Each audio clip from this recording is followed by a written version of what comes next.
श्रीयुतापदकमलं श्रीगुरून् वैष्णवांश्च श्रीरूपं साग्रजातं सहगणा रघुनाथान्वितं तं सजीवं साद्वैतं सावधूतं परिजनसहितं कृष्णचैतन्यदेवं श्रीराधा कृष्णपादान् सहगणललिता श्रीविशाखान्वितांश्च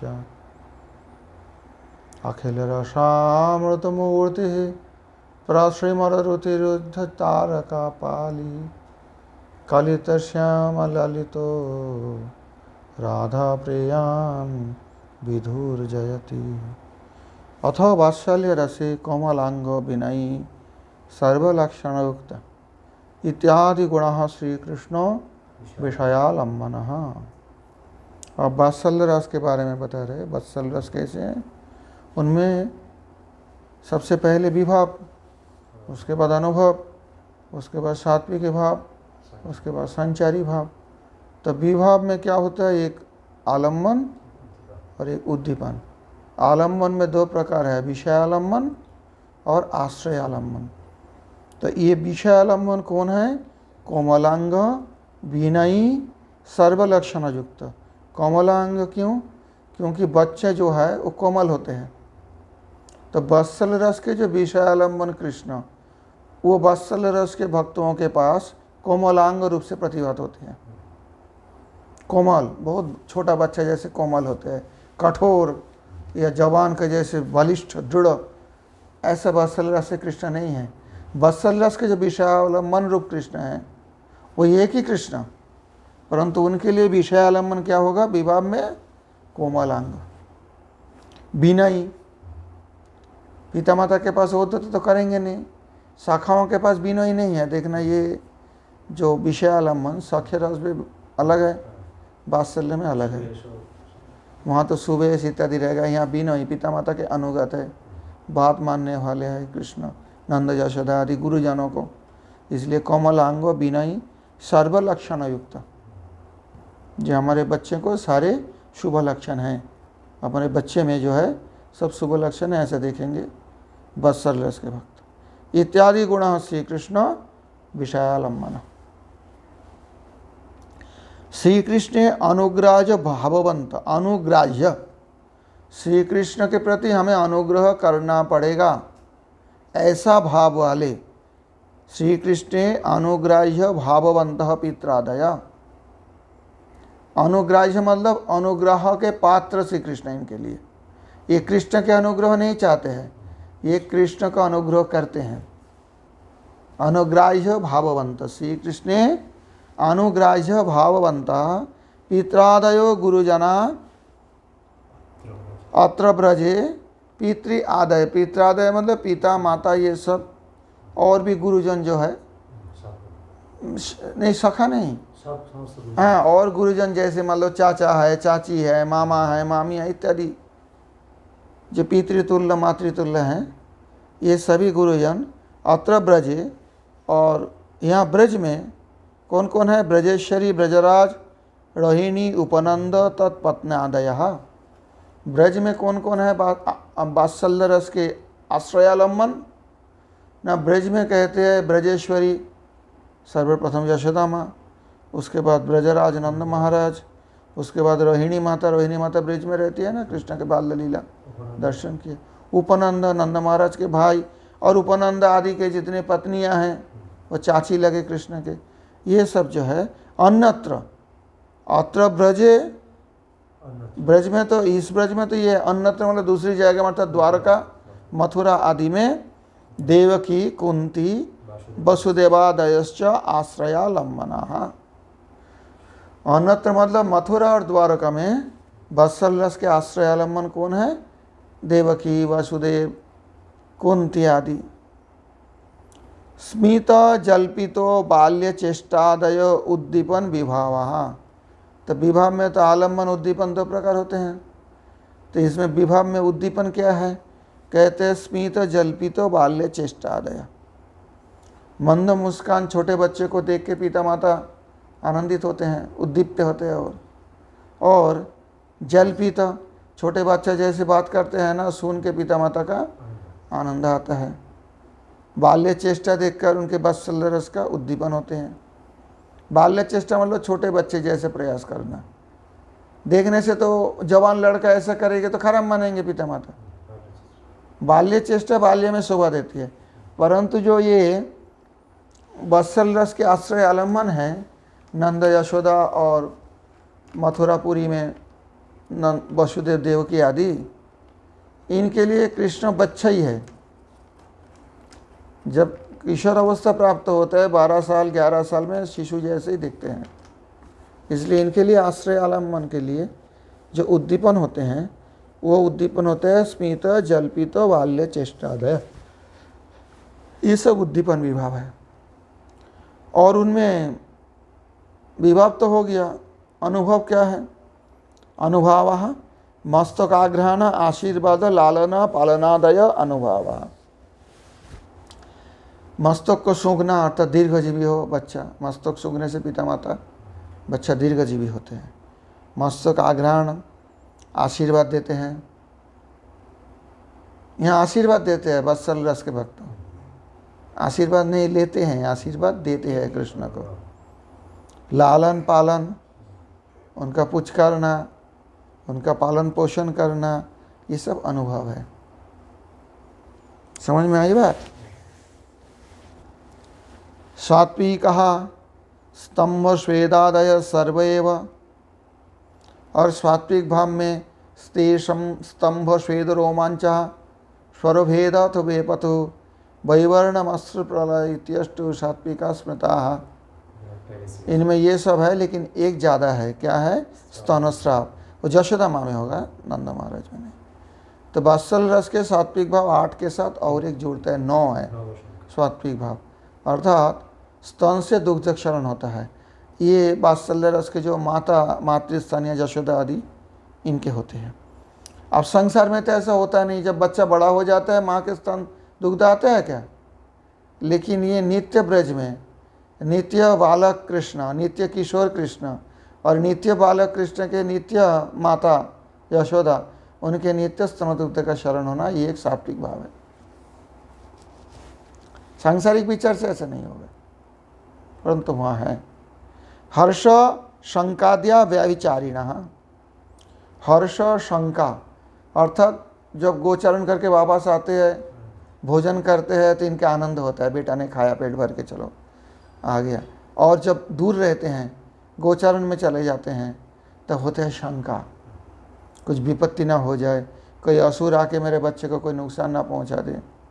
हर्ष शंका आदि मतलब और भी है, दृष्टांत देने के लिए एक दो करके उपलक्षण में और भी जो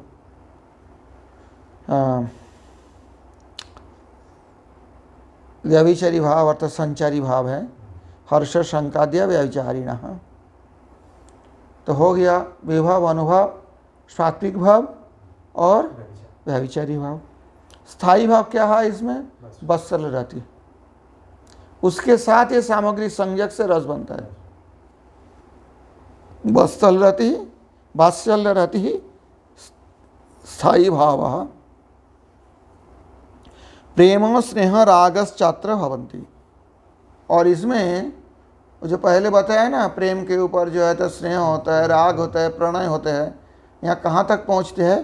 प्रेम स्नेह रागाश्च, इनमें 3 रहेगा, प्रेम स्नेह और राग। राग काम करता थी नहीं, कौन सा? अच्छा हाँ, एक ही साथ रहते हैं। हाँ, तो प्रेम स्नेह राग तक क्या पहुँचेंगे? ये जो भाव महाभाव ये सब वत्सल रस में नहीं होगा। अत्रापि वियोगे पूर्ववत दश दशा, अब वियोग होने से पहले जैसा दश दशा होता है ऐसी 10 दशा दिखेगा। इति वात्सल्य रस, इतने ही वात्सल्य रस के बारे में। इति वात्सल्य रस अथ माधुर रसे रूप माधुर्य लीला माधुर्य प्रेम माधुर्य सिंधु श्री कृष्ण विषयालंबन। अब मधुर रस के बारे में बता रहे। मधुर रस में कौन है? विषय आलम्बन, विभाव, अनुभाव, सात्विकी और व्यभिचारी भाव, चारों भाव का मिश्रण से मधुर रति मधुर रस में परिणत होते हैं। तो मधुर रस में रूप माधुर्य, लीला माधुर्य, प्रेम माधुर्य सिंधु श्री कृष्ण विषयालम्बन। विषयालम्बन श्री कृष्ण कौन है?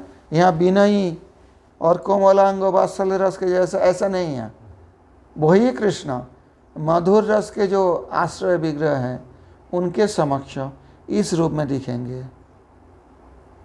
समझ में आई बात? आलम्बन, विषय आलम्बन कैसे दिखेंगे? रूप माधुर्य, लीला माधुर्य, प्रेम माधुर्य सिंधु अर्थात समुद्र, रूप माधुर्य के समुद्र, लीला माधुर्य के समुद्र, प्रेम माधुर्य के सिंधु समुद्र स्वरूप श्री कृष्ण विषयालम्बन। प्रेयसी गण आश्रयालम्बन, जो कृष्ण प्रेयसी है ये सब आश्रयालम्बन है। अब ये तो हो गया आलम्बन विभाव। उद्दीपन विभाव क्या है? मुरली रव वसंत कोकिल नाद नवमेघ मयूर कंठादि दर्शनाद्या उद्दीपन विभाव। देखो उद्दीपन विभाव वत्सल रस में अलग था, है ना? वहाँ तो स्मित जल्पित बाल्य चेष्टादय, और मधुर रस में उद्दीपन क्या होते हैं? कहते हैं मुरली रव, वंशी ध्वनि से उद्दीपन होते हैं मधुर रस। बसंत ऋतु एक ऋतु है, परंतु बसंत ऋतु मधुर रस को उद्दीपन करने वाले हैं।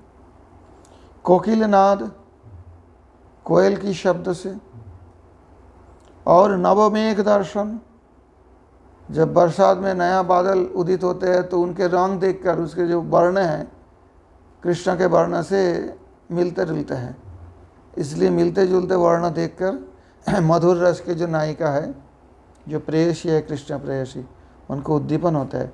मयूर कंठ, मयूर का कंठ में जो वर्ण है वो देख के भी उनका कृष्ण उद्दीपन होता है। इसलिए मुरली रव बसंत कोकिल नाद नवमेघ मयूर कंठादि दर्शनाद्या उद्दीपन विभाव कटाक्ष हास्यादय अनुभव। यहाँ अनुभव क्या है मधुर रस में? कटाक्ष, तीर्थ चितवन। कटाक्ष क्या कहते हैं? तीर्थ चितवन, हास्य आदि, मंद मुस्कान, ये सब अनुभव है। सर्वेव सात्विका सुदीप्त पर्यंता, ये सभी सात्विक भाव इसमें प्रकट होता है। 8 सात्विक भाव है, मैंने पहले ही बताया। स्तंभ सेद रोमांच स्वरभेद अतवे पतु वैवर्णमश्रु प्रलय इत्यष्टु सात्विक स्मृता, उनमें भी फिर उद्दीप्त, शुद्धीप्त इत्यादि जो है, शुद्धीप्त पर्यंता, सर्वोच्च अवस्था पहुंचेंगे सात्विक भाव मधुर रस में। समझ में नहीं आई? निर्वेदाद्य सर्वे आलस्योग्र रहिता संचारिण। आलस्य और ओग्र ये दोनों छोड़कर बाकी जितना संचारी भाव है, निर्वेद, विषाद, दैन्य इत्यादि इत्यादि, ये सब क्या बोले? संचारी भाव रहेंगे। निर्वेद आद्या अर्थात निर्वेद से शुरू करके सर्वे, परंतु आलस्य ओग्र रहित, आलस्य और उग्रता ये दोनों नहीं रहेगा इसमें, संचारी भाव। सर्वे संचारिणा। अब स्थायी भाव क्या है? प्रियता रति, प्रियता रति कहा जाता है इसको। प्रियता रति ही स्थायी भाव। प्रेम स्नेह रागाद्य श्रील उज्ज्वल नीलमणि उक्त्वा सर्वैव भवन्ति, और प्रेम स्नेह राग उसके आगे आगे अनुभव महाभाव तक सर्वैव भवन्ति, उज्ज्वल नीलमणि में जैसे कहा गया है, ये सभी इनमें प्रेम का जो एक के बाद एक के ऊपर की जो स्तर दिखा जाता है वो सब रहेगा, जैसे श्रील उज्ज्वल नीलमणि में वर्णन किया गया। इति मधुर रसः, इति मधुर रसः, इतना ही मधुर रस के बारे में बताया गया। अथैषां मैत्री वैरस्थिति, मैत्री वैरस्थिति। अब रस 5 के बारे में बताया गया। शांत के रस बोलो रति बोलो वो तो अलग बात है। बाकी चार जो दास्य रस, सख्य रस, वत्सल रस और मधुर रस। अब इनमें मैत्री वैरी होता है, किसी रस के साथ किसी रस का मित्रता है, एक साथ रह सकते हैं। मित्र क्या होगा, एक साथ रहेंगे। वैरी मतलब दुश्मन, एक रस के साथ वो रस का मिश्रण एक साथ नहीं रह सकते हैं, इसलिए मैत्री वैरी समझा अच्छी तरह से। जिसके साथ जिसके मैत्री है, दोस्ती है, वो तो एक साथ रहेंगे, रह सकते हैं, जरूरी नहीं कि हर समय रहेंगे। परंतु जिसके साथ जिसे दुश्मनी है वो तो एक साथ रहेंगे नहीं। अथ एषां मैत्री वैर स्थिति, अथेषां मैत्री वैर स्थिति ही, मैत्री भाव और वैर भाव दोनों स्थिति को बता रहे हैं। शांतस्य दासस्य परस्परं मैत्री, शांत रस के जो है उनके साथ दास रस का मित्रता है। परस्परं मैत्री, वैरी कहाँ है, हाँ, तो शांत रस दास रस में मैत्री है। साख्य वात्सल्यौ तटस्थौ, शांत रस के साथ साख्य वात्सल्य का तटस्थ अवस्था रहते हैं, अर्थात तो मैत्री भी नहीं है और दुश्मन भी, वैरी भी नहीं है। इनसे मिलेगा भी नहीं लेकिन इनका विरोधी भी नहीं होगा। वात्सल्य से न केनापि मैत्री, वात्सल्य के साथ इनका कैसे भी मैत्री नहीं हो सकता है। उज्ज्वल दास्य रसो शत्रु, और वात्सल्य रस के साथ उज्ज्वल और दास्य रस ये शत्रु है। मधुर रस और दास्य रस ये दोनों शत्रु है वात्सल्य रस के साथ। मिल नहीं सकते हैं, दास्य रस के साथ भी नहीं मिल सकते हैं। जो वात्सल है आपने कहा दास नहीं मानेंगे कभी भी कृष्ण का। साख्य में है, साख्य में तो दास रस का मिश्र हो सकते हैं, दास दास नहीं बनेंगे। तब वात्सल्य रस में जो है मधुर भाव और दास भाव, ये दोनों रस शत्रु है। इति मैत्री वैर स्थिति संक्षेप में बता दिए। सख्य वात्सल्य तटस्थ है, शांत दास्य मित्र भावापन्न है, और वात्सल्य के साथ किसी का मित्रता नहीं है। तटस्थ भाव हो सकता है, वात्सल्य के साथ किसी का मित्रता नहीं है। और इन दोनों के साथ तो बहुत बड़ा दुश्मनी है, उज्ज्वल रस और दास्य रस का।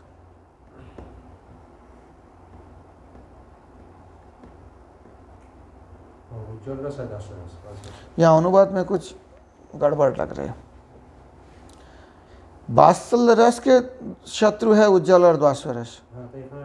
यहाँ पर जो अनुवाद दिया गया है इसी पुस्तक में उज्ज्वल और दास्य परस्पर शत्रु भाव बनना बताया गया, ऐसी बात नहीं है।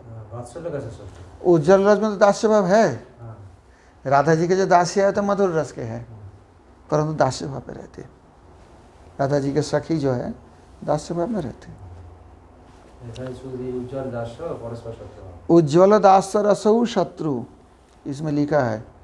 उज्ज्वल दास्य रस शत्रु नहीं बताया, उज्ज्वल और दास्य रस यहाँ द्विवचन किया गया, दोनों शत्रु है, दोनों ही शत्रु है। किसका शत्रु है, वात्सल्य रस का। साख्य वात्सल्य ये शांत के तटस्थ है, यहाँ पे द्विवचन प्रयोग किया गया, समझ में आई। और वात्सल्य से किसी के साथ मैत्री नहीं है। उज्ज्वल दास्य रसो शत्रु, किसकी शत्रु, वात्सल्य रस की। इति मैत्री वैर स्थिति ही। वात्सल्যের কথাই বলছে, তারপরে वात्सल्য প্রসঙ্গে চলছে, তারপরে বলছে উজ্জ্বল দাসের রসও শত্রু, वात्सल्य शत्रु है। क्योंकि दोनों के एक साथ प्रयोग कर रहे हैं ना, एक दूसरे का शत्रु हो तो संस्कृत में ऐसा प्रयोग तो होता नहीं।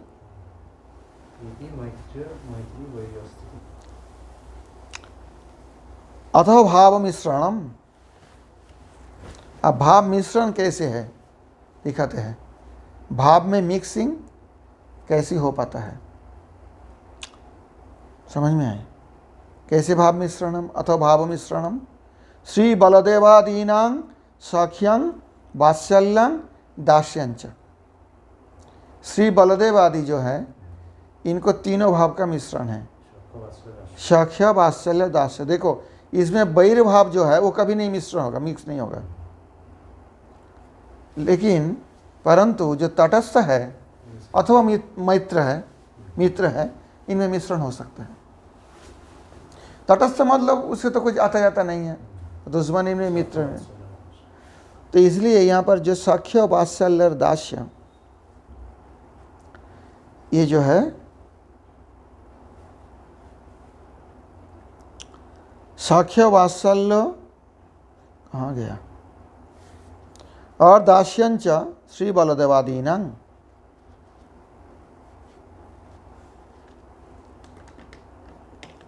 वात्सल्य रस में अगर शुद्ध वात्सल्य हो तो उसमें दास्य रस नहीं मिल सकता है, परंतु बलदेवादि का सख्य मुख्य रस है। स्थायी रहते तो सख्य है ना, बलदेव सखा है परंतु बड़े हैं उम्र में, थोड़ा सा वात्सल्य भाव भी रहते हैं, छोटे हैं कृष्ण उनसे। और हाँ, और कोई कोई उनके जो सखा उनसे उम्र में कम है, उनमें सख्य रस के साथ दास्य मिश्रण होता है।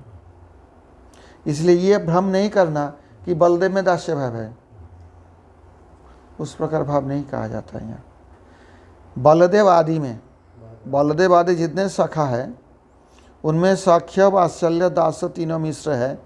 जहाँ सख्य वात्सल्य है वो तो है, और कहीं कहीं देखा जाए सख्य दास्य है, और कहीं शुद्ध शक्य। पहले देखा है ना, ये शक्य रस में नहीं दिखाया, उसमें सख्य रस में बताया गया ये तो।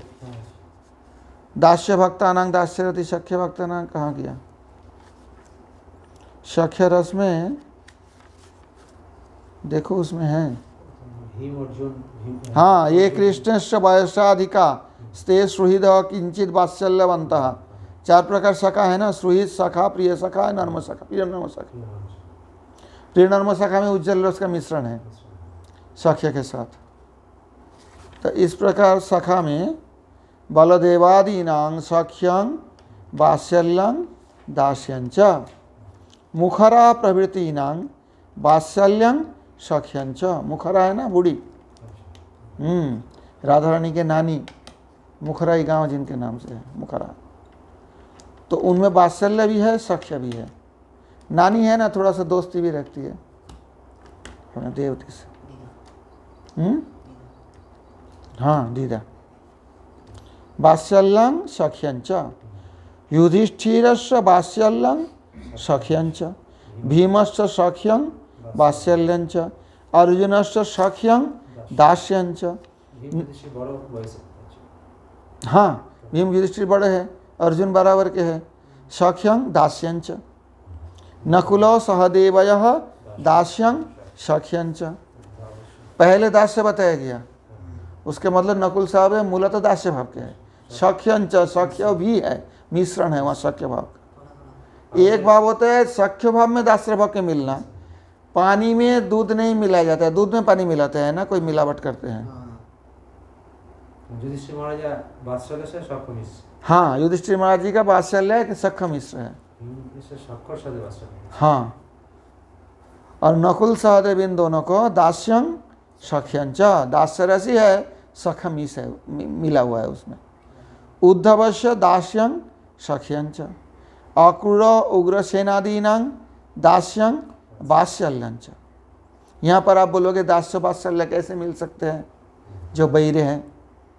उससे कारण ये है, अक्रूर उग्रसेन ये मूलतः दास ही है, परंतु संबंध से अक्रूर कृष्ण के चाचा लगे, उग्रसेन कृष्ण के नाना लगे, कंस के पिता ना। तो इस हिसाब से थोड़ा वात्सल्य उसमें रहता है जरूर, परंतु वो उतना शुद्धता उसमें नहीं रहेगा, क्योंकि दास्य और वात्सल्य ये बैरी भाव है, बैरी मिल नहीं सकते हैं, क्योंकि इनके अंदर दास्य ही है, कभी कभी थोड़ा बहुत वात्सल्य जैसे दिखते हैं। अनिरुद्धादीनां दास्यं सख्यंच, जो कृष्ण के पोता है अनिरुद्ध, प्रद्युम्न के पुत्र अनिरुद्ध, तो इनमें दास्य भाव है, सख्य भी है, क्योंकि कृष्ण के पोता है ना। एवं पंचमुख्य रसः समाप्ताः, इस प्रकार से पंचमुख्य रस समाप्त हो गया। अब इसमें तो संक्षेप में बता दिया ये दास्य वात्सल्य कैसे मिलता है, इसका विस्तृत रूप से देखना है तो आपको उज्जवल नीलमणि आदि भक्ति रसमय सिंधु आदि देखना पड़ेगा। यहाँ सिर्फ संक्षिप्त रूप में, बिल्कुल संक्षिप्त। अथो हास्य अद्भुत वीर करुण रौद्र भयानक विभत्साः सप्त गौण भक्ति रसः पंचविध भक्तेषु एव दयन्ते। पंचविध भक्तेषु एव उदयन्ते अर्थात उदित होते हैं। क्या उदित होते हैं? हास्य, अद्भुत, वीर, करुण, रौद्र, भयानक और विभत्स, ये सप्त गौण रस, ये मुख्य भक्ति रस नहीं है।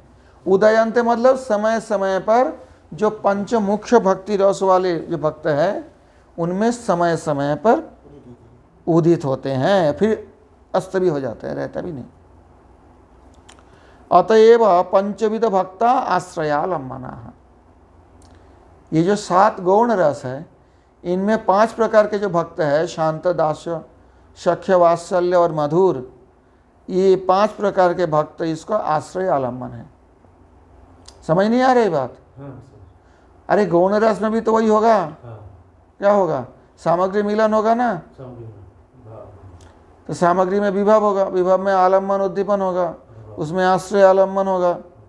कौन आश्रय आलम्बन है इसका? 5 प्रकार के भक्त।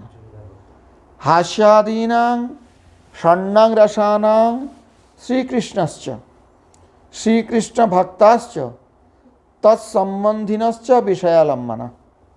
6 रस में हास्य से शुरू करके भयानक तक, इस एक रस छोड़ के, विभत्स रस छोड़ के, अच्छी तरह से समझो। ये जो 7 गौण रस है इसमें हास्य से शुरू करके भयानक तक षण्णांग, ये 6 रसों का आलम्बन, विषय आलम्बन कौन है? श्री कृष्णश्च श्री कृष्ण भक्ताश्च, श्री कृष्ण भी आलम्बन है, श्री कृष्ण भक्त भी आलम्बन है, तत्संबंधिनश्च उनके संबंधी, जो कृष्ण भी नहीं कृष्ण भक्त भी नहीं, ऐसा विषय आलम्बन होता है 6 रस का। अब विभत्स रस का क्या होगा? उसका आश्रय आलम्बन तो पंचविध भक्त है तो बताया गया। विषय आलम्बन कौन है विभत्स रस का? विभत्स्य तो घृणास्पद अमेध्य मांस शोणितादय विषयाः।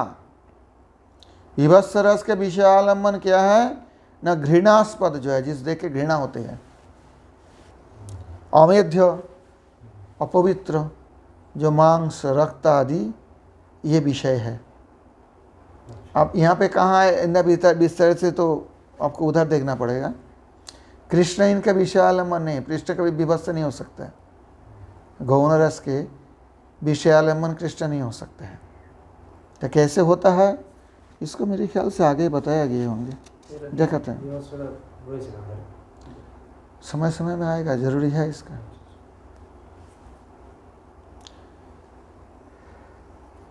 रौद्र भयानकयः, रौद्र और भयानक इस दोनों जो गौण रस है इनमें श्री कृष्ण शत्रवोपि विषया, श्री कृष्ण का जो शत्रु है वो भी विषय होता है, विषय आलम्बन होता है। रौद्र और भयानक रस में श्री कृष्ण की शत्रु लोग भी विषय होते हैं, अर्थात कृष्ण तो होता ही है, कृष्ण भक्त होते हैं, तत्संबंधी होते हैं 6 रस में। उनमें 2 रस में माने गौण रस में, रौद्र और भयानक में श्री कृष्ण के जो शत्रु है, बैर है, वो भी विषय होता है, विषय आलम्बन होता है। अब अनुभव क्या है? गंड विकास नेत्र विस्फारादय यथासंभव अनुभव। यहाँ पर जो है उद्दीपन के बारे में नहीं बताया गया, क्योंकि इसके उद्दीपन अलग अलग होता है। अभी विषय आश्रय आलम्बन बताया, अब अनुभव, विभाव हो गया अनुभव। गंड विकास, हासी होने से क्या होगा? गंड का विकसित होगा, तभी तो हंसेंगे, हास्य रस का। और नेत्र विस्फारित, अद्भुत रस में नेत्र विस्फारित, बड़े बड़े आँख करके देखेंगे, अरे कृष्ण ने ऐसे कैसे कर दिया, नेत्र विस्फारित है। और बहुत है, यथासंभवम अनुभव, यथासंभव ऐसे होता रहता है। सात्विकापि यथा संभवं द्वित्रा हर्षमर्षाद्या व्यभिचारिणः। सात्विकापि उसमें सात्विक भाव पूरा नहीं प्रकाशित होता है, 2-3, समझे? सात्विक भाव 8 नहीं होगा इसमें।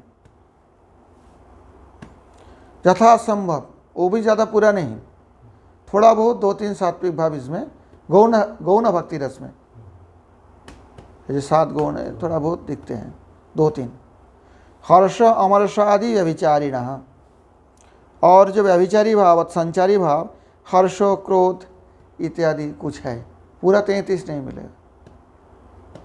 हास विस्मय उत्साह क्रोध शोको भयं तथा जुगुप्सा च इत्यसो भाव विशेष सप्तधोदितः।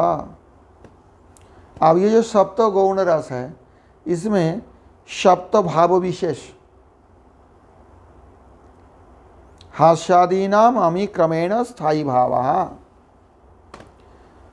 अर्थात इसी क्रम से हास्य आदि को स्थायी भाव होता है। क्या होता है? हास, ये हास्य रस के स्थायी भाव है। स्थायी भाव मतलब ये मत समझो कि जब उदित हुआ तब स्थायी, लेकिन बराबर के लिए नहीं, क्योंकि स्थायी भाव के साथ ये सामग्री मिलने से तभी तो रस बनता है। तो हास्य रस बनेंगे तो एक हास्य रूप स्थायी भाव रहेगा।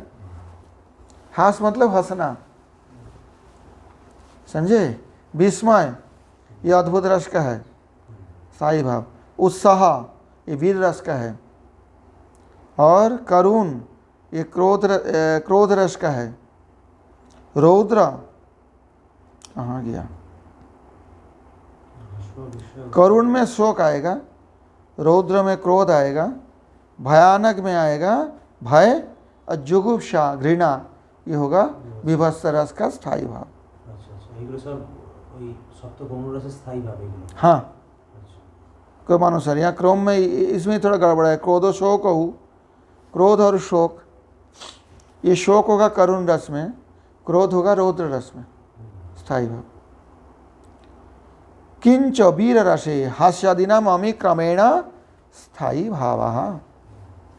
किंच वीर रसे युद्ध दान दया धर्मेश उत्साह वशात। अब वीर रस 4 प्रकार के होता है। क्यों? कभी युद्ध में उत्साह, क्योंकि वीर रस का तो उत्साह है ना स्थायी भाव, वो भाव भी 4 प्रकार। युद्ध दान दया धर्मेशु उत्साह वशात युद्धवीर दानवीर धर्मवीर दयावीर धर्मवीर इति चतुर्धा वीर रस। युद्धवीर भी होता है, कोई उत्साह है युद्ध में, दया करने में उत्साह होता है, दान करने में उत्साह होता है, ये सभी वीर रस में आता है। और धर्म पालन करने में उत्साह होता है, तो उसमें युद्धवीर दानवीर दयावीर धर्मवीर ये 4 प्रकार की वीर रस जो गौण रस है, वीर रस उसमें है। इति सप्तो गौण रसाः। बस इतना तक कह दिए विश्वनाथ चक्रवर्ती पाद ने, यहाँ तक ही 7 गौण रस। एवं मिलित्वा 12 रसा भवन्ति। ये सप्त गौण रस 5 मुख्य रस मिलने से कुल रस का संख्या कितना है? 12। 5, 7, 12। आवाज कहाँ का आ रहा है? अथैषां, इसका पूरा कर दूं? अथैषां सप्त गौणानां 5 मुख्य रसेषु अंतर्भाव। अब ये 7 गौण रस 5 मुख्य रस के अंतर्भाव कैसे आएंगे? किसके साथ कौन आ सकते हैं? मुख्य 5 रस है, गौण 7 रस है, तो गौण रस कोई स्थायी नहीं होता है। भक्त जो होंगे ये मुख्य रस के ही होंगे। उदयंते पंचविध भक्तेषु एवं उदयंते, उदित होता है समय समय पे। तो कहाँ कहाँ कौन कौन मुख्य रस के भक्तों में कौन कौन गौण रस उदित होते हैं, इसके बारे में समझो, नहीं तो रसाभास हो जाएगा। अथैषां अथा एषां सप्त गौणानां 5 मुख्य रसेषु अंतर्भावो यथा। ये जो सप्त गौण रस 5 मुख्य रस के अंदर आते हैं। स्वतंत्र रूप से कोई विभत्स रस के भक्त नहीं हो सकता है। स्वतंत्र रूप से कोई करुण रस के वीर रस के भक्त नहीं हो सकता है। रस के भक्त तो पंचविध रस में उसका अंतर्भाव होगा। यथा हास्य युद्ध वीरय सखे। हास्य रस युद्ध रस और वीर रस ये सख्य रस के अंतर्भाव है। अर्थात सख्य रस तो स्थायी है, कभी कभी हास्य रस उदय हो जाता है। शाखाओं में हंसी मजाक होता है ना, किसी कारण पे कृष्ण का कुछ बात में देखकर हंसने लगते हैं, अथवा जरूरी नहीं कृष्ण को, कृष्ण भक्त के कुछ देखकर भी हंसी होता है। और उस संबंधी कोई जो भक्त भी नहीं और कृष्ण भी नहीं है, उनको देखकर भी हंसी होता है ना, तो वो फिर विषयालंबन हो गया। तो इस प्रकार जो हास्य युद्ध वीरय सखे, युद्ध रस, वीर रस, हास्य रस, इन तीन रसों का अंतर्भाव होता है सख्य रस में। अद्भुत सर्वत्र, क्योंकि कृष्ण का वो जो विराट रूप देखकर अर्जुन के अंदर अद्भुत रस आ गया। विस्मयों में महान राजन हृष्टमी च पुनः पुनः संजय बोल रहे, और वहाँ अर्जुन भी एकादश अध्याय में देखो ना कितना कितना बात बोला है। तो अद्भुत रस, अद्भुत रस में क्या होता है? विस्मय होता है। देखो ना इसमें स्थायी भाव, हास विस्मय। अब समझ नहीं आई? अद्भुत रस इसी पंचरस के साथ भी मिल सकते हैं। पिता माता का भी कभी विस्मय होता है, अद्भुत रस के उदय होता है। बहुत सारे लीला में देखा जाता है।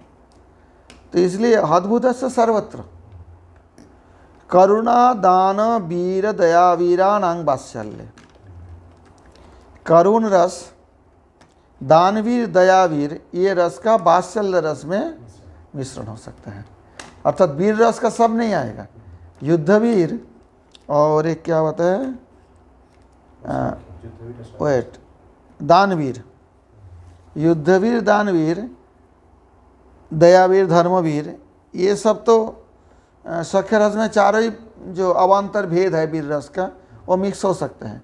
परंतु वात्सल्य रस के साथ वीर रस का सिर्फ करुण रस जो गौण रस है और दानवीर दयावीराणां मिश्रणम अंतर्भाव। दानवीर और दयावीर ये दोनों रहेंगे, धर्मवीर भी यहाँ नहीं आएगा और युद्धवीर भी नहीं आएगा। समझ में आई बात? समझ नहीं आ रही है? और विस्तार रूप से इसका तो देखना है तो और ग्रंथ देखना पड़ेगा आपको, सारे उदाहरण देकर दृष्टांत देकर समझाएगा।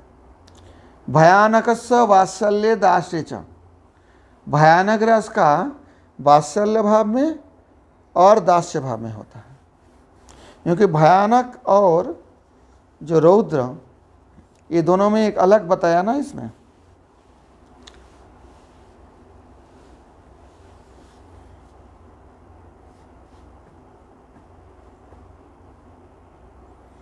श्री कृष्ण शत्रवोपि विषया, रौद्र भयानक के कृष्ण शत्रु भी विषय हो सकता है। तो वात्सल्य रस में,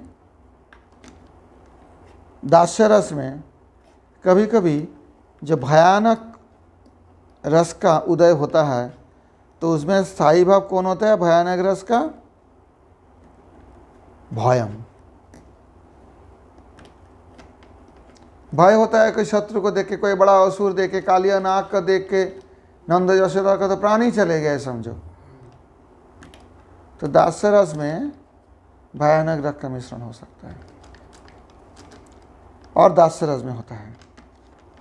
सख्य में इसका ज़्यादा अंतर्भाव नहीं होता है। विभत्स्य शांति, और शांत रस में विभत्स रस का होता है। अब इसका दृष्टांत देता हूँ। विभत्स रस मतलब क्या? विभत्स होता है जुगुप्सा, घृणा। शांत भक्त जो होंगे तृष्णा त्याग, इष्टनिष्ठ तृष्णा त्याग, तो सांसारिक विषय के प्रति उनका घृणा हो जाएगा और कृष्ण के प्रति निष्ठा होगा। तो ये जो सांसारिक विषय के मेद मांग चल अस्थि के प्रति घृणा, ये जुगुप्सा है। ये जुगुप्सा जो है विभत्स रस के स्थायी भाव है। समझ में आई बात? विभत्सस्य शांति, वहाँ कृष्ण विषयालंबन नहीं है विभत्स रस का। बता रहे हैं ना, घृणास्पद अमेध्य मांस शनितादय विषया।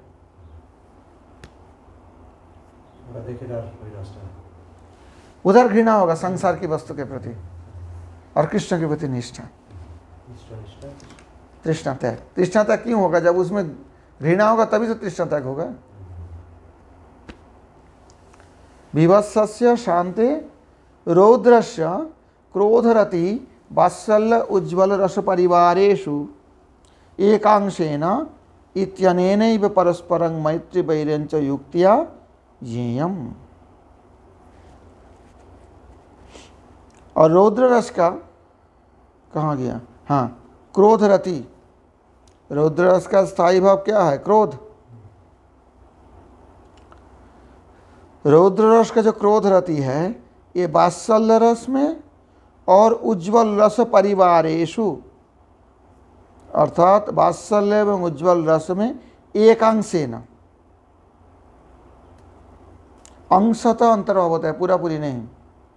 समझे, ये समझने में मुश्किल हो रहा है आपको क्योंकि बहुत संक्षेप में है। जब विस्तार रूप में ये सब रस का वर्णन भक्ति रसामृत सिंधु अथवा उज्ज्वल नीलमणि में है तो उसमें आसानी से समझोगे। हाँ, एक अंश में, अर्थात ये क्रोधरति जो है रौद्ररति का, ये वात्सल्य और उज्ज्वल परिवार में, ये वात्सल्य और उज्ज्वल गोष्ठी में एकांशेन इत्यनेनैव परस्परं मैत्री वैर्यञ्च युक्त्या ज्ञेयम्। अंशतः अंतर्भाव होता है, अर्थात क्रोधरति कभी कभी वात्सल्य में उदय होते हैं, कभी कभी उज्ज्वल रस में उदय होते हैं। क्रूर स्तमा क्रूर, और क्रूर के कहते हैं तुम बहुत क्रूर हो। तुम्हें क्या अक्रूर किसने नाम दिया है? गोपिया ने बताया। क्रोध हुआ, अक्रूर ले जाएगा कृष्ण को मथुरा। बहुत सारे दृष्टांत है, इसमें मैं इतना कहाँ दूँ। एकांशेन, वो भी नहीं कि अक्रूर को मार देंगे, किसी एक क्रिया के कारण अक्रूर के प्रति इनका क्रोध भाव, अथवा कृष्ण के प्रति भी कभी होते हैं एकांशी, शत्रु भाव से नहीं।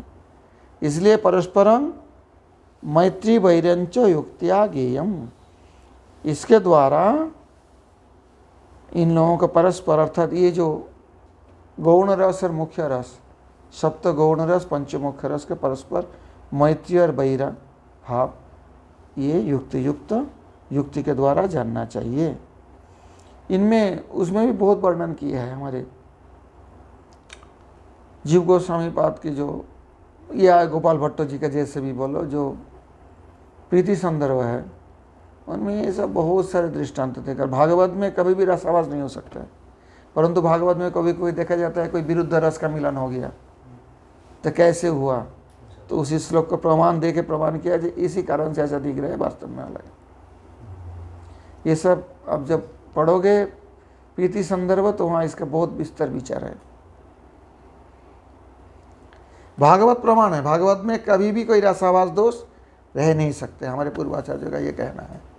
कहीं जैसा दिखता है उसका समाधान ने वहाँ प्रीति संदर्भ में किया गया। वैररसस्य स्मरणे राध्यते वा विषयाश्रय भेदे वा उपमायां वा रसांतर व्यवधानेन वा वर्णने सती न रसाभासः। अब रसाभास के बारे में बता दिया। ये सब उज्ज्वल नीलमणि में बड़े बड़े अध्याय है, यहाँ थोड़ा थोड़ा एक एक अनुच्छेद में वर्णन किया गया। अब वैर रस, अभी परिशेष में रसाभास हुआ, अभी अंत में रसाभास ही है। अर्थात कौन रस का साथ कौन रस मिलने से रसाभास होता है, दोष होता है। सिद्धांत विरोध और रसाभास दोष, यहाँ ते प्रभुर कभू नहाय संतोष। तो कोई भी कवि महाप्रभु को कविता सुनाने के लिए आते हैं तो पहले स्वरूप दामोदर से परीक्षा होता है ना, कि उनमें अगर कोई रसाभास दोष नहीं रहे, सिद्धांत विरोध नहीं रहे, तब महाप्रभु को सुनाएंगे, नहीं तो नहीं। क्यों? कि सिद्धांत विरोध और रसाभास दोष यहाँ ते प्रभुर कभू नहाय संतोष, महाप्रभु का संतोष नहीं होते। इसलिए स्वरूप दामोदर जी परीक्षा करने के बाद तभी महाप्रभु का भेजते उसके आदमी को कविता, नहीं तो नहीं। तो यहाँ पर रसाभास की अंत में वर्णन किया गया इस भक्ति रसामृत सिंधु बिंदु ग्रंथ में। क्या कहते हैं? वैर रसस्य स्मरणे राध्यत्वं। एक एक शब्द को समझो। वैर रस की स्मरण में राध्यत्वे वा, प्रशंसा करने में, आराधना करने में वा, अथवा विषयाश्रय भेद में उपमा के द्वारा उपमायांग व रसांतर व्यवधानेन वा वर्णने सति, रसांतर द्वारा व्यवहित भाव से वर्णना से रसाभास नहीं होता है। मैंने पहले बताया ना, बैर रस मैत्र रस पहले बताया, परंतु बीच में यदि और रस रहे तो रसांतर द्वारा व्यवहित हो तो उसमें रसाभास नहीं होता है। बीच में तो व्यवधान है, मिला तो नहीं है बैर रस। स्मरण करने में भी रसाभास नहीं होता है, प्रशंसा करने रसाभास नहीं होता है, उपमा देने में दृष्टांत देने में रसाभास नहीं होता है, और रसांतर द्वारा व्यवहित रूप से वर्णना में भी रसाभास नहीं होता है। अन्यथा अगर ऐसा नहीं हो, इस 4 क्षेत्र में अलग बात है, वहाँ बैर रस का भी वर्णन किया जा सकता है एक साथ, बीच में कोई और रस हो तो, परंतु ये छोड़कर अन्यथा तू परस्पर बैरैर यदि योगस तथा रसाभास, अगर ऐसा 4 जो विशेष स्थिति है ये छोड़कर और कहीं भी परस्पर बैर, एक दूसरे का जो बैरी है, ऐसे रस का मिलन हो, समझे, योग हो, तदा रसाभास, तब रसाभास हो जाएगा। यदि परस्पर मित्र योग तथा सुरसता, और यदि परस्पर मित्र रस का योग हो तो रस और सुरस बन जाता है। क्या बन जाता है? सुरसता हो जाता है मित्र योग होने से, और बैर योग होने से बैरैर यदि योगस तदा रसाभास। मुख्यानंतु विषयाश्रय भेदेपि भेदापि बैर योगे रसाभास एवं। अब मुख्य रस जो है 5, अर्थात शांत, दास्य, सख्य, वात्सल्य, मधुर, इनमें भी विषयाश्रय भेदापि बैर योगे, विषय और आश्रय यदि बैर है, अर्थात मानो दास्य रस के भक्त या वात्सल्य रस के भक्त अगर मधुर रस के आश्रय का अवलंबन करे तो बैर हो गया। विषय तो जो होगा, आश्रय जो होगा एक ही रस का हो तो ठीक है, परंतु जो बैर रस है, एक बैर रस के विषय और उसके बैर रस के आश्रय परस्पर बैर हो तो उसमें रसाभास होते हैं। समझ में आई बात?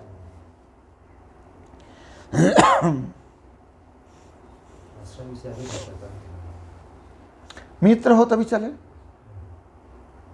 सुबल के अंदर कुछ मधुर भाव का है, सख्य मधुर का तो मिलन होता है, बैर तो नहीं है। परंतु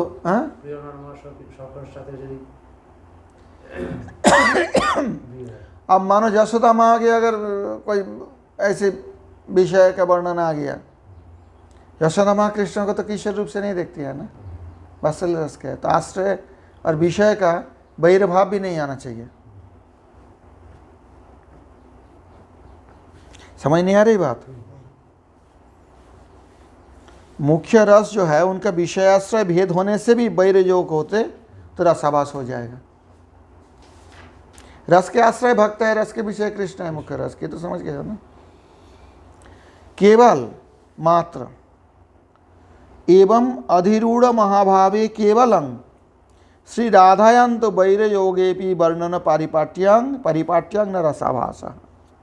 केवल मात्र एक बार एक जगह पे यहाँ अपवाद है, अधिरूढ़ महाभाव में राधा रानी के अधिरूढ़ महाभाव में बैर योग के वर्णना का परिपट्ट रहने पर रसाभास नहीं होता है। उसमें बैर रस का भी कोई वर्णन हो जो कि राधा जी का मधुर भाव में नहीं रहना चाहिए, परंतु वर्णना की परिपाटिता आए तो वहाँ रसाभास नहीं होती है।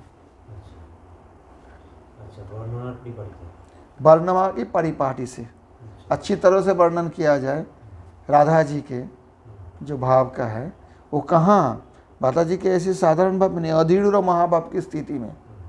मैंने बताया ना पहले, वो जो भाव महाभाव स्नेह एक एक पर एक ऊपर है, जब राधा जी अधिरूढ़ महाभाव स्थिति में अगर कुछ बैर रस का वर्णन है, बैर योग है, और वर्णन परिपाटी होने से उसमें रसाभास नहीं होता। हाँ, किस तरह से वर्णन किया है वो जब आगे पढ़ोगे आपको क्लियर होगा, ये जब तक उदाहरण नहीं पढ़ोगे समझ नहीं आएगा।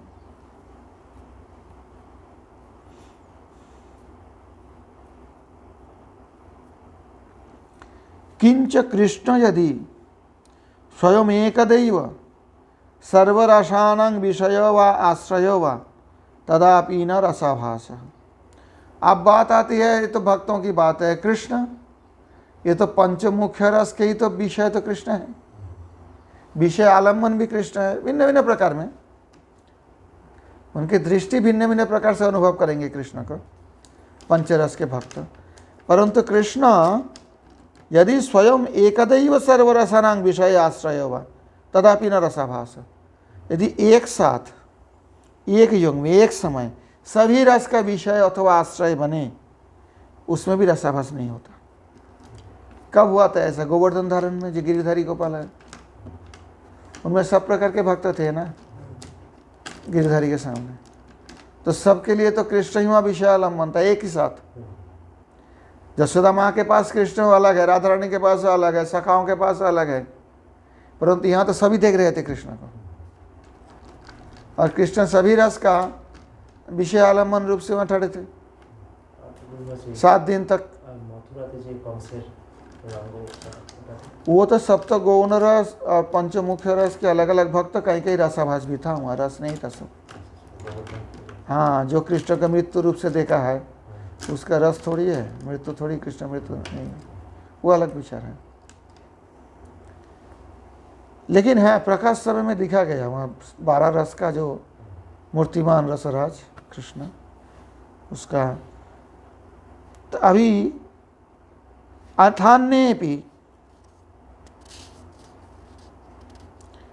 अन्येपि रसाभासा केचित ग्राह्य प्राया, और किसी किसी रसाभास प्राय ग्रहण किया जाता है,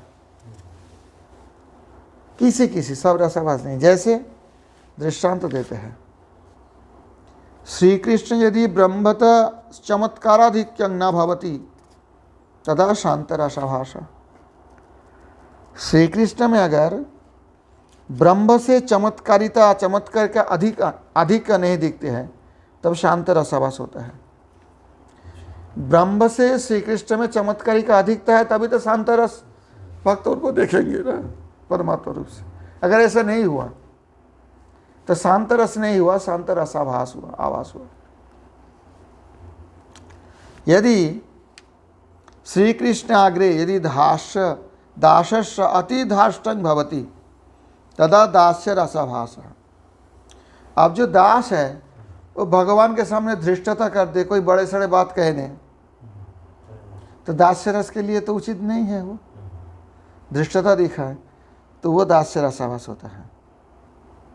दास तो प्रभु के सामने हाथ जोड़ के रहेंगे ना, बिना ही किसी के प्रति भी ऐसी वाक्य धृष्टता नहीं दिखाएंगे, परंतु अगर दिखा दिया तो दास्य रसाभास। बहुत है, हजारों हजारों हजारों, जब पढ़ोगे तब पता लगेगा। रस कहाँ है, रसाभास क्या है? भागवत में रसाभास नहीं है, रस ही है पूरा, परंतु जो रसाभास जैसे दिखते हैं उनमें भी कैसे रस है वो सारे वर्णन है, वो बहुत विस्तार हो जाएगा, यहाँ तो संक्षेप है। अब सखाओं में दास्य रस का रसाभास और शांत रस का रसाभास बताया दिया संक्षेप में ये बात। अब द्वयोर मध्य एकस्य सख्य भाव अन्यस्य दास्य भाव सदा सख्य रसाभास। द्वयोर मध्य के मतलब होता है दोनों सखा में एक का सख्य भाव है, दूसरे का दास्य भाव है, दोनों सखा, तो इसमें हो नहीं सकता है। समझ नहीं आ रही बात? अरे कृष्ण का जो सखा है सब सख्य भाव में ही तो होगा कृष्ण के साथ, परंतु एक दास्य भाव में है कृष्ण के प्रति, वो कृष्ण के जो सख्य भाव में उसके साथ सख्य होता है क्या? अगर हो तो सख्य रसाभास होगा। सखा सखा में सख्य रहेगा, मधुमंगल सुवल ये सख्य है, क्योंकि दोनों के साथ कृष्ण का सख्य रस है, और प्रियनन्म सखा है ये दोनों। परंतु कोई दास्य रस के भक्त तो इनके साथ सख्य हो तो सख्य रसाभास होगा। अब वो कहते हैं पुत्रादीनां बलाधिक्य ज्ञानेन लालनाद्य करणं वात्सल्य रसाभास। पुत्रादीनां, कृष्ण के जैसे पुत्र है, समझ में नहीं आई बात? तो बलाधिक्य बोध से लालनादि नहीं करने से वात्सल्य रसाभास होता है। पुत्र कितना भी बलवान हो, पिता माता उनको लालन करेंगे, पुचकारेंगे, प्यार करेंगे, नहीं करेंगे। अगर ये सोचे बेटा इतना बलवान है, मैं कैसे इनको पुचकारूं, तो वह वात्सल्य रसाभास हो गया। समझे बात? द्वयोर्मध्ये एकस्य रमणेच्छा अन्यस्य नास्ति प्रकटमेव संभोग प्रार्थनां वा तदा उज्ज्वल रसाभासः। द्वयोर्मध्ये मतलब विषय आश्रय के बीच में, ये भी बात होता है दोनों में, सखा के बीच में, विषय आश्रय के बीच में।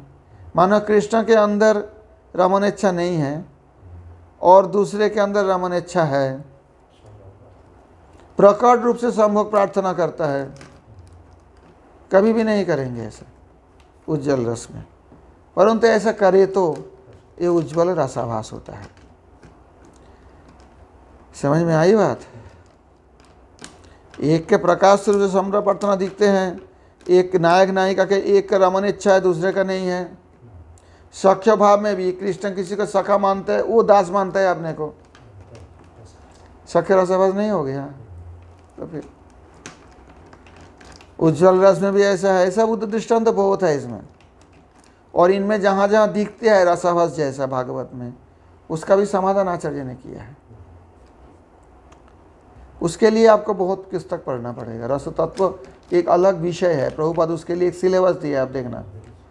देखा, जो उज्ज्वल नीलमणि है, प्रीति संदर्भ है, और कुछ कुछ ग्रंथ है, वो पढ़ने से पूरा पूरी ये विस्तार रूप से समझ पाओगे।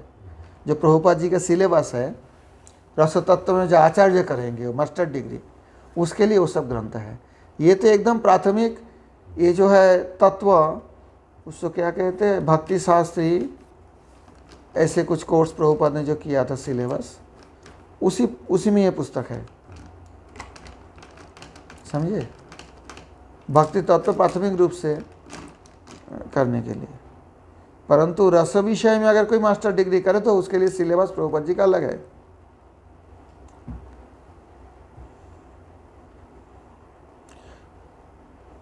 श्री कृष्ण संबंध वर्जिताश्चेत हास्यादय तदा से हास्यादि रसाभासा।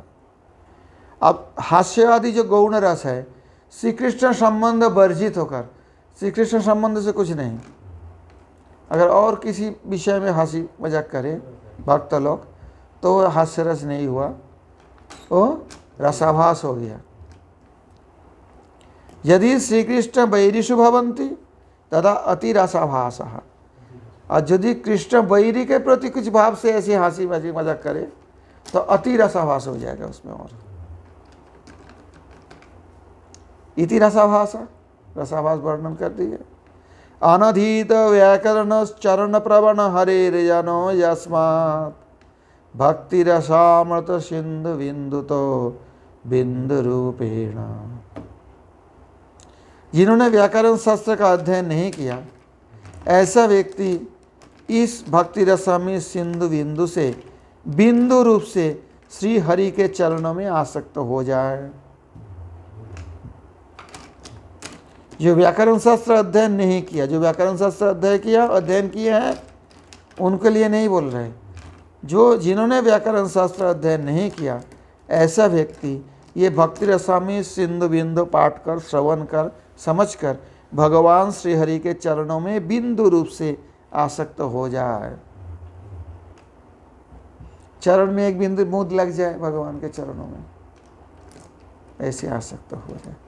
इति ये आशीर्वाणी है किसका? महामहोपाध्यायो श्री विष्णुनाथ चक्रवर्ती विरचितः भक्ति रसामृत सिंधु बिंदु समाप्तः। श्री कृष्णार्पणमस्तु।